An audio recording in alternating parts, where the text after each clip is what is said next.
साथी, जो अभी तक माध्यमिक, उच्च माध्यमिक, प्राथमिक तमाम प्रकार के शिक्षक मिलाकर के 1 लाख से ऊपर संख्या हमारी है। सरकार अपना गलत आंकड़ा पेश करते रहे ना। अब सक्षमता 3, 4, 5 आपको ले लेना चाहिए था महोदय, लेकर के जल्दी ज्वाइन करा के सबको ट्रांसफर और जहां करना पोस्टिंग कीजिए ना। चुनाव में सब अपना जगह धर लेगा लोग, काहे परेशान कर रहे हैं? सक्षमता 3 आपको लेना चाहिए था। ये आपका रूट चार्ट में अब तक मई जून तक सब समाप्त कर देना था, क्यों नहीं किया?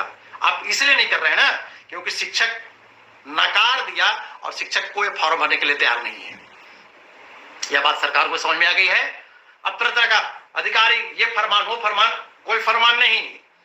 गर्मी के छुट्टी के बाद हम एक आगाज और करेंगे कि तमाम शिक्षक सबसे पहले बहिष्कार पे आए। अभी एक शिक्षक वीडियो डाले थे सोशल मीडिया में, मैंने देखा। उस वीडियो में 4-5 लोग बैठे हुए हैं, एक तबला बजा रहे हैं, एक झाल बजा रहे हैं, एक हारमोनियम बजा रहे हैं, एक करताल बजा रहे हैं, और कोई सब पर लिखा हुआ, कोई नियोजित है, कोई विशिष्ट है, कोई सहायक है, कोई बीपीएससी है। उसका लोगों ने पूछा कि अर्थ क्या होगा वीडियो का। अरे भाई, उसका अर्थ यही हुआ कि हम शिक्षक एक हैं, काम एक करते हैं, समय एक है, पढ़ाते एक है, वेतन अलग अलग, नाम अलग अलग। तो मतलब कोई झाल बजा रहे हैं, कोई करताल बजा रहे हैं, कोई हारमोनियम बजा रहे हैं, सब खुश हैं। हम फलाने वाले, नियोजित वाले, हम सक्षमता वाले, हम विशिष्ट वाले, हम बीपीएससी वाले, कंपटीशन फाइट करके आए हैं, बीपीएससी वाले फूले नहीं समा रहे हैं। अरे यार, जब नियोजित के बाद हमारे टीईटी वाले भी साथी आए थे, वो भी छुआछूत महसूस करते थे, छुआछूत, कि हम परीक्षा दे के आए, भारत सरकार लाई है हमको। आज कहां गए? भारत सरकार पीछे नहीं खड़ी है। आज आपका खड़ा आपका पीछे भाई है। आज भाई भाई ही दुख में एक साथ खड़े हैं। आज कोई सरकार नहीं खड़े आपके साथ, और सब मिल करके लड़ रहे हैं। सबको एक ही तराजू में तोल दिया गया। तो आज जो फूले नहीं समा रहे हैं ना बीपीएससी वाले हमारे भाई, और विशिष्ट वाले जो बनाया गया, जिनको बुड़बक बना के भेजा गया, बस चुनाव का इंतजार कीजिए। विधानसभा चुनाव अक्टूबर दिसंबर में, तो इतना आंसू आएगा, इतना आंसू आएगा कि रुमाल कम पड़ जाएगा पोषने के लिए। सबको एक तराजू में तोला जाएगा। अलग अलग राग आलाप रहे हैं, कोई ढोल बजा रहे हैं, कोई तबला बजा रहा है, कोई करताल बजा रहे हैं। अरे सबकी राग एक होनी चाहिए। आज सोशल मीडिया के माध्यम से शिक्षकों को परेशान किया जा रहा है, ऑनलाइन अटेंडेंस के माध्यम से, ऑनलाइन सारा काम। किसी विद्यालय में 1-1 हजार छात्र हैं, 1500 छात्र हैं।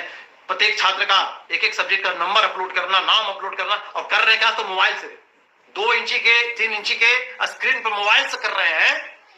डाटा पैक हमारे टीचर का हमारा लग रहा है, और सरकार टाइम पे नहीं करने पर शिक्षकों पर सीधा लिखती है, कार्रवाई किया जाए, इनका वेतन बंद किया जाए। वेतन बंद करने का आपका अधिकार नहीं है। वेतन जब कर्मचारी नौकरी करता है ना, तो उस वेतन पर कर्मचारी से ज्यादा अधिकार उसके माता पिता, उसके बाल बच्चों का होता है, क्योंकि उसका भरण पोषण उसी पर डिपेंड होता है। बात बात पे धमकी देने की कार्रवाई करेंगे, ये शब्द को निरस्त किया जाए हमेशा हमेशा के लिए। और सभी शिक्षक अपनी राय विचार दें कमेंट बॉक्स में, और तैयारी करें। जब तक सरकार सभी विद्यालयों में वाईफाई की व्यवस्था, सभी विद्यालयों में ये आपका बिजली की व्यवस्था, और सभी विद्यालयों में लैपटॉप और सॉरी वाईफाई और टैब की व्यवस्था नहीं करती है, तब तक हम लोग काम को नहीं करेंगे। आपको ऑनलाइन अटेंडेंस बनवाना है, 24 घंटा शिक्षक को स्क्रीन पर देखते रहना है। अब विद्यालय में व्यवस्था कर दीजिए ना महोदय, देखते रहिए आप। जो शिक्षक समय पर विद्यालय नहीं जाता है, जो विद्यालय से भागा रहता है, उसको अपनी निलंबन क्यों कीजिएगा? सीधा बर्खास्त कीजिए। कामचोर शिक्षक की सपोर्ट हम भी नहीं करते हैं, लेकिन अगर हम अपने कर्तव्य का पालन ईमानदारी से करते हैं, तो हमारे साथ ईमानदारी से आपको पेश आना होगा। तो चलिए, बिहार का तमाम नियोजित शिक्षक साथी आप बिल्कुल निश्चिंत रहें। वेतन का जो मामला था, हमने जब आंदोलन किया, आंदोलन छेड़ा, तो 29 तारीख को देर शाम होते होते बिहार के तमाम जिलों में जीओबी का 3 महीना का जो वेतन बाकी था, उससे एक्स्ट्रा पैसा चला गया हर जगह। कई जिलों में हमने पहल करके भुगतान भी कराया, एसएससी का भुगतान हो गया। अभी भी कई जिलों से, मुंगेर, मधेपुरा, समस्तीपुर और शायद पूर्णिया भी है, कई जिलों से फोन आ रहा है लगातार कि वहां के अभी भुगतान करने की कोई प्रक्रिया नहीं अपनाई गई है। तो मैं आप स्थानीय वहां शिक्षकों से बताना चाहूंगा कि अब आप किसी नेता के चक्कर में मत रहिए। आप जितने 8, 10, 20 है, बैठिए, जाइए डीपीओ स्थापना से मिलिए, और सबसे पहले ट्रेजरी बिल भेजवाइए, ट्रेजरी बिल भेजवाइए, वहां बिल क्लियर होगा। इसके बाद आप अपना डिपो स्थापना से स्टेट बैंक या बैंक जहां भी खाता आपका खाता में, वहां पे शिक्षकों की सूची भेजवाइए, भुगतान होगा।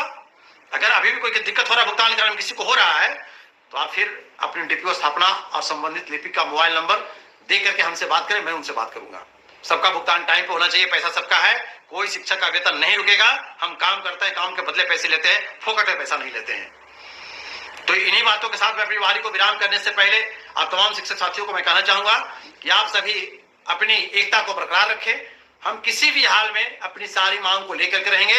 विधानसभा चुनाव से पहले सरकार हमारी जो 25% का बकाया है वो बढ़ाए, और बढ़ाने के बाद नियमावली 2020 के अंतर्गत जो हमारा प्रमोशन है, पदोन्नति है, सब कुछ दे। अभी गुमराह किया जा रहा है। एक साथी कोई कोर्ट गए थे 8 वर्षा को लेकर के, 8 वर्षा पर एलपीए सरकार गई है, और उस एलपीओ को साहिला जी पत्र में डाल करके अपना एलपीए जो 8 वर्षा पे जो हमारा साथी दर्ज किए केस, उस केस नंबर को साहिला जी के द्वारा एक पत्र में डाल करके और बड़ा वर्षा पर मार्गदर्शन दे दिया गया कि अभी बड़ा वर्षा को फिलहाल रोका जाए। कैसे? केस नंबर है 8 वर्षा का, और बड़ा वर्षा को कैसे ब्रेक कर दीजिएगा? कैसे पत्र निकाल रहे हैं? आप अधिकारी हैं, आप बैठे हुए हैं उच्च पद पे, कम से कम सही और गलत का तुलना तो कीजिए। राजनीति के दबाव में कोई काम नहीं होनी चाहिए। तो इस मामले को लेकर भी बहुत जल्द हम लोग साहिला जी से मिलेंगे, शिक्षा विभाग के निर्देशक से मिलेंगे और उस पत्र को शुद्धिकरण करेंगे। सबका प्रमोशन होगा, कहीं कोई गुमराह नहीं कर सकता। कोई अगर आपको गुमराह करता है तो आपका भला नहीं चाह रहा है, वह चाह रहा है कि हम तो फंस गए, हम तो बर्बाद हो गए, अब ये कैसे बच करके अच्छा से रह जाए। इस बात पे गौर कीजिए, इस बात पे ध्यान दीजिए। बस आपका कोई अपना नहीं है, कोई आपका अपना नहीं है। आपका अपना वही है, आज नियोजित शिक्षक जो अपने भाई भाई में अस्तित्व को बचाने के लिए खड़े हैं, वही आपका अपना है। तो चलिए, इन्हीं बातों के साथ मैं अपनी वाणी को विराम करने से पहले फिर एक बार आपसे निवेदन करूंगा कि इस वीडियो को भी आप अधिक से अधिक, जितना अधिक हो, छुट्टी में सारे साथी जहां भी घूम रहे हो, बैठ रहे हो, घर पे हो, घर से बाहर हो, सबके पास भेजिए। अधिक से अधिक सब्सक्राइब कीजिए बेल आइकन दबा करके, और सबके पास भेजिए, ताकि अभी फिर से कोई नया साथी हमारा गुमराह नहीं हो, और हमारा जो 1 लाख प्लस संख्या है वह हमेशा कामयाब रहे और हम मजबूती से सरकार से लड़े। इन्हीं बातों के साथ मैं अपनी वाणी को विराम देता हूं। जय हिंद, जय शिक्षा।